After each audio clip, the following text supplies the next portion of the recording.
Mango କେତେ ବଡ଼ ଆମ୍ବ ଏ ଆମ୍ବ ପାକେଲା ଖିଆ ହୁଏ। ଆଜି ଆମ୍ବ ଏ ଆମ୍ବଟା ହେଉଛି କେବଳ କଞ୍ଚା କଞ୍ଚା ବହୁତ ମିଠା ପାକେଲା ହେଲେ ଏ ପୋକ ହେଇଯିବ। ଆମ୍ବଟି କେଡ଼େ ବଡ଼ ହେଇଛି ଏ ଗୋଟେ ଆମ୍ବ ପାଖାପାଖି କେତେ ଗୋଟେ କିଲୋ ପ୍ଲସ୍ ହେବ। ଗୋଟେ କିଲୋ ପ୍ଲସ୍ ହେବ ଏ ଆମ୍ବଟା କିନ୍ତୁ ପୁରା ଟେଷ୍ଟି ରହିବ। याको खाली जस्ट टिके लुण लंका आउ दरकार हम भल लंबा लंबा कटा कटिस आंबटा कि खाइबा को पूरा टेस्ट खाली छड़ेदब ना धोईदेला चोपा काट देखुना के आंब लंघा आंब ता मुंडी ता डेम्फटा छिड़ी जाए डेम्फ उड़ी झूलू रे मिठाई झूलू या आंबटा फर्स्ट क्लास आंब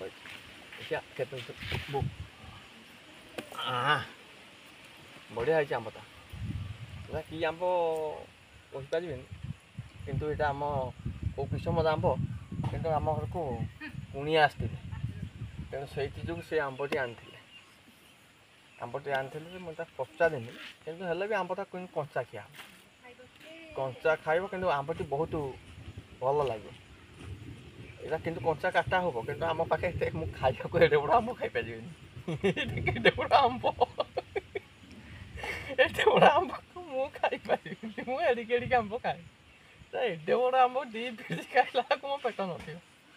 एडे बड़ आंब कौन कर आंबटी बहुत बढ़िया देखा आउ तो नेक्स्ट भिडियो भी कहबी आंबटी पचारिक जो आनी आम कुणिया ताको पचारि आंबर ना कौन रखिए कि खदान कंचा खाइबा समस्त कौ बेटर कि कौ किसम कौठू आंब कि कौन मत जना देखा से पचारि कहि आउ तो नेक्स्ट भिडियो कहबी कि आंबटा एति कहतु आंबटा के लगुच दिए कहले भाई मैंने समस्ते आंबटा के लगुच मैंने देखो केते बढ़िया आंब एडे आंब पुणी या एडे एडे आंब अच्छी कहते से केमी लगे भी मुझे कहीपरि आपको काटा काटी दे खायापी आम घर कहीं लोक ना देखिए खरा बेला देखिए काली आड़ काटिया काटला बेले गोटे भिड करी लगुच केडे पूरा आंब मस्त है आंबटा आंब पूरा राइट आमती आंब ये आंब ये भिड देखला लाइक कर सब्सक्राइब कर शेयर टे कर बुझिपार समस्त आउ उत्साह कर डेली नुआ नुआ ब्लॉग गोटे गोटे आस बुझिपार आंब केते बढ़िया लगी मतलब निहाती ये भिडियो देखला केमती लगे आप कमेंट कर टाटा बाय बाय नमस्कार।